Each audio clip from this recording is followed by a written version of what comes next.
Des factures de plus en plus salées également pour les restaurateurs. À quelques jours de la nouvelle année, ils dressent un bilan, on va dire, plutôt amer pour l'année 2023. Oui, les charges augmentent, mais les terrasses, elles, ne font pas le plein. Alors pour limiter la casse, les restaurateurs réduisent la taille de leurs cartes, limitent leurs commandes chez les grossistes. Conséquence, moins de diversité dans l'assiette, comme vous allez l'entendre dans le reportage de Chloé Lagadou pour Europe 1. Quelques minutes avant le début du service, Vincent dispose les nouveaux menus sur les tables.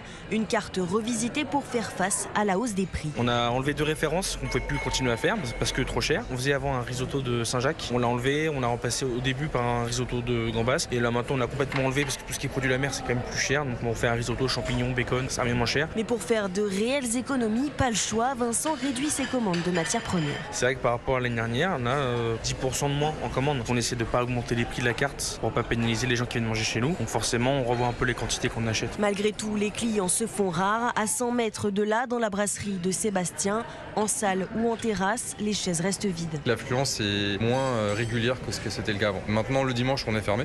Et c'est vrai qu'on vend plus de formules, entrée plat ou plat dessert. Qu'avant, les gens regardaient un peu moins, ils prenaient la carte, ils se faisaient plaisir. Là, ils font un petit peu plus attention au budget.